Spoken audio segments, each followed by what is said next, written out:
అలాగే వేదిక మీద ఉన్నటువంటి పెద్దలు, పార్టీ రాష్ట్ర కార్యదర్శి జాన్ వెస్లీ గారు, అలాగే వేదిక మీద ఉన్నటువంటి ఇతర మన పెద్దలు, ప్రొఫెసర్స్, మిత్రుల, ఈరోజు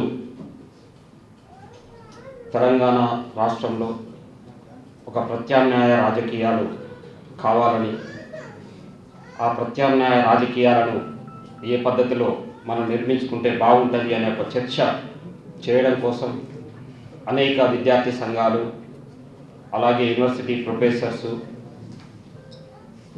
మిగతా సంఘాలు కానీ వీళ్ళందరం కూడా కలిసి ఈ రకంగా చర్చించుకోవడం అనేటువంటిది చాలా హర్షించదగినటువంటి పరిణామం.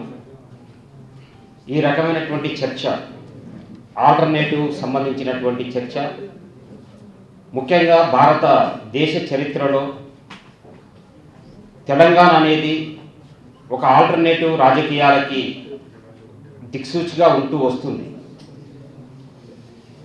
దాదాపు చుట్టూ చీకటి అమ్ముకున్నప్పుడు, ముఖ్యంగా భూస్వామ్య వ్యవస్థ, ఫ్యూడల్ వ్యవస్థ, రాచరిక వ్యవస్థ తెలంగాణ సమాజాన్ని కమ్మేసి వెట్టి చాకిరితో ఇబ్బంది పడుతున్నటువంటి తరుణంలో భూస్వాములకి, జాగీర్దారులకి, జమీందారులకి బాంచను, కాల్మొక్త దొర అని చెప్పేసి ఇలాగే బతుకుతున్నటువంటి ఒక సమాజానికి ఇక ఏ దిక్కు లేదు, ఈ పేదలకి, ఈ వెట్టి చాకిరి గురవుతున్నటువంటి ప్రజలకి ఇంకా వేరే మార్గమే లేదు, ఇలాగే బతకడం తప్ప వేరే ఇంకా దారి లేదు అని చెప్పి అనేక రకాలైనటువంటి దోపిడీ, అణచివేత పద్ధతులు అమల్లో ఉన్నటువంటి కాలంలో, కాదు మీ ప్రజలకి, ఈ పేదలకి వేరే మార్గం ఉంది అని చెప్పి ఏ దిక్కు లేని వాళ్ళకి ఎర్ర జెండానే దిక్కు అని చెప్పి తెలంగాణ సాయుధ రైతాంగ పోరాటాన్ని ఈ దేశానికి ఒక దిక్సూచిక చేసినటువంటి చరిత్ర మన తెలంగాణ గడ్డకుంది. అందుకనే ప్రత్యామ్నాయం అనేది ఎక్కడి నుండి పుట్టుకొస్తుంది? ప్రత్యామ్నాయం ప్రజల యొక్క కోరికలు, ప్రజల యొక్క ఆకాంక్షలు, ప్రజలు పడుతున్నటువంటి వేదనకి వాళ్ళు వెతికేటువంటి దారుల నుండే ప్రత్యామ్నాయం అనేటువంటిది ఒకటి ముందుకు వస్తుంటారు. అందుకే నేను ఈ మధ్య ఒక చిన్న కథ చదివాను. ఏది ప్రత్యామ్నాయము, దీనికి సంబంధించినటువంటి దానికి వచ్చినప్పుడు భారత రాజకీయాల్లో కానీ, ప్రపంచంలో కానీ, లేకుంటే తెలంగాణకు కానీ ఆల్టర్నేటివ్ ఒకటే ఆల్టర్నేటివ్ ఉంది ఇప్పుడున్నటువంటి పరిస్థితులలో. అది ఆల్టర్నేటివ్ ఏంటి? అది సోషలిజం తప్ప ఇంకా వేరే ఆల్టర్నేటివ్ లేదు. ఎందుకు వేరే ఆల్టర్నేటివ్ లేదు? ఒక ఆయన చెప్తూ ఒక చిన్న కథ మీకు చెప్పాలి. ఈ మధ్య ఇక్కడ చదివాను. ఒక యజమాని దగ్గర ఒక ఆవు, ఒక కుక్క రెండు ఉంటున్నాయట, పెంచుకుంటా ఉన్నాడు యజమాని.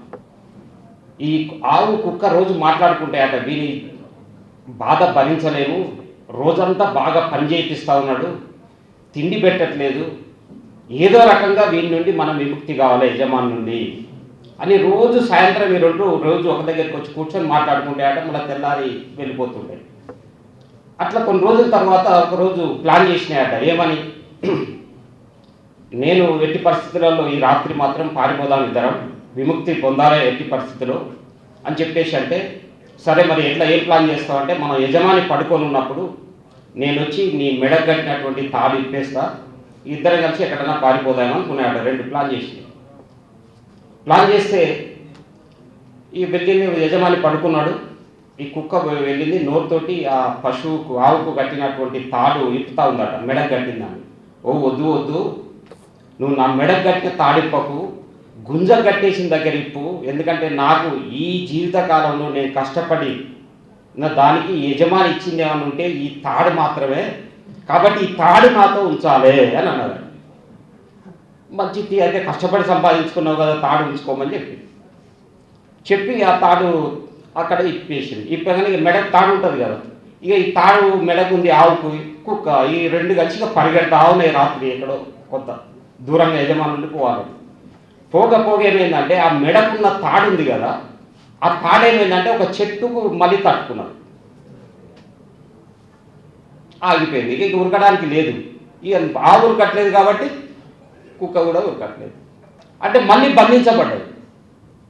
అంటే మనకి జనరల్గా ఆల్టర్నేటివ్ అన్నప్పుడు నీకు పోరాటము లేకుంటే ఏదైనా స్ట్రగుల్ చేయాలనుకున్నప్పుడు నీకేముంది అంటే సొంత ఆస్తి. అంటే మార్క్స్ అందుకే అంటాడు అన్నట్టు, పోరాడితే పోయేదేముంది, బానిస సంఖ్యలు తప్ప. అంటే ఎలాంటి ఆస్తిపాస్తులు లేనటువంటి పేద జనానికి పోరాడితే పోయేదేముంది. అయితే బానిస సంఖ్యలు అలాగే ఉంచుకొని మనం పరిగెత్తలేము. అయితే భారత సమాజంలో మనకి కులము అనేటువంటిది కూడా అలాంటిదే, మనం గుర్తుపెట్టుకోవాల్సింది. మనం విప్లవంలోకి పరిగెడుతున్నాము, లేకుంటే దీంట్లో వెళ్ళిపోదాము, దాంట్లో వెళ్ళిపోదాము, ఇవన్నీ మనకి అనేక కోరికలు ఉన్నాయి. ఎన్ని కోరికలున్నా మనం పరిగెడుతున్నటువంటి క్రమంలో అంటే మతాలు మారని, ఆయన ఇంకేదైనా మారని, ఆయన హోదాలు మారని, ఆస్తిలో మార్పు రాని, మనిషికి ఉన్నటువంటి క్యాస్ట్ అనేది ఏది ఉంది చూసావా, ఇది మాత్రం వాళ్ళు వదిలిపెట్టడం అనేది. ఎందుకంటే కులం మీద ఆవుకైతే ఎట్లాగైతే తన తాడుపైన మమకారం ఉందో, కులం పైన కూడా అలాంటి మమకారం కొంత ఉంటా ఉంది. అలాగే స్వంత ఆస్తి పైన కూడా మమకారం ఉంటా ఉంది. అందుకని మనం ఆల్టర్నేటివ్ వీటి గురించి మనం మాట్లాడాలి అనుకుంటున్నప్పుడు ఈ దేశంలోనే కాదు ప్రపంచంలో కూడా, ముఖ్యంగా ఈరోజు మనం చూస్తున్నాం పరిణామాలు ఎలా జరుగుతున్నాయి. ఇప్పుడు మోడీ వెళ్ళాడు, అమెరికాకి వెళ్ళాడు, అక్కడ నుండి అందరినీ పంపిస్తున్నాడు. మొత్తంగా మరి చూస్తే భారతీయులు ఈరోజు రాత్రి 10:30కి వస్తుందట ఫ్లైట్, అక్రమంగా చొరబడ్డ వాళ్ళని తీసుకొని ఆయన వస్తున్నాడు, మోడీ కూడా వస్తున్నాడు. చాలామంది అక్కడ ఉన్న భారతీయులు అనుకున్నాడు ఈ మోడీ పర్యటన కనుక జరిగితే మాకు రక్షణ ఉంటుంది కావచ్చు అని చెప్పేసి వీళ్ళు భావించారు. కానీ మోడీ అక్కడికి పోయినా భారతదేశానికి సంబంధించినటువంటి చాలా గొప్ప వీరుడు 56 ఇంచుల ఛాతి ఉన్నటువంటి వ్యక్తి పోయినా ఆ వస్తున్నటువంటి వాళ్ళకి సంఖ్యలు వేసే తీసుకొని వస్తున్నటువంటి స్థితిని మనం చూసాం. అంటే అమెరికన్ సామ్రాజ్యవాదం తన యొక్క బలమైనటువంటి శక్తి అది మోడీని ఎదురుగా నిలబెట్టుకొని ఆ రకమైనటువంటి ప్రకటన కూడా చేశారు. వాళ్ళు చాలా క్లియర్గా చేస్తున్నటువంటి స్థితి మనకి కనిపిస్తూ ఉంది. అంటే అమెరికన్ సామ్రాజ్యవాదం అనేటువంటిది చాలా బలమైనటువంటి శక్తిగా ఇంకా కొనసాగుతున్నటువంటి స్థితి మనకు కనిపిస్తుంది. అంటే అమెరికన్ సామ్రాజ్యవాదానికి వ్యతిరేకంగా నిలబడటం, అలాగే సోషలిస్టు రాజకీయాలని మనం ప్రాపగండ చేయడం. అంటే రాజకీయాల దాంట్లో సోషలిస్టు రాజకీయాల గురించి చర్చ అనేది ఇప్పుడు తగ్గిపోయి, ముఖ్యంగా విద్యార్థులలో యువకులలో సోషలిజం పట్ల గ్లామర్ అనేది తగ్గిపోయింది, చర్చ లేదు. ఎందుకు తగ్గిపోయింది? ఎందుకు తగ్గిపోయిందంటే క్యాపిటలిజము ఒక భ్రమని, ఒక చాలా పెద్ద భ్రమని చూపిస్తూ ఉంది. ఉన్నటువంటి క్యాపిటలిస్ట్ వ్యవస్థలోనే మీరు అభివృద్ధి చెందగలరు, మీరు చాలా సంపన్నులు కాగలరు, లేదంటే కోటీశ్వరులు కాగలరు అనేటువంటి ఒక భ్రమ. అంటే డాలర్ డ్రీమ్స్, అమెరికా అయితేనో డాలర్ డ్రీమ్స్, మన దేశంలో అయితేనో రకరకాలైనటువంటి ఇవి కొన్ని కోరికలు, కొన్ని రకాలైనటువంటి వీటిని చూపించగలుగుతాం. దీని నుండి ఈ యువతరానికి సంబంధించినటువంటి ఒక మెసేజ్ని మనం పంపించాల్సినటువంటి అవసరం ఉంది. ఎందుకంటే భారత సమాజంలో కానీ ప్రపంచంలో కానీ ఇప్పుడు మారుతున్నటువంటి ఈక్వేషన్స్, మొత్తం జరుగుతున్నటువంటి పరిణామాలు అవి మొత్తం ప్రజలకి, అలాగే సంపన్నులకి, ప్రజలకి, మామూలు సాధారణమైనటువంటి ప్రజలకు మధ్య ఎంత గ్యాప్ను క్రియేట్ చేస్తూ ఉన్నాయి, ఎంత పెద్ద ఎత్తున ఒక అసమానతలు పెరుగుతూ ఉన్నాయి. ఈ అసమానతలు పెరగడం వల్ల ఎట్లా నిరుద్యోగం పెరుగుతూ ఉంది, ఎట్లా పేదరికం పెరుగుతూ ఉంది.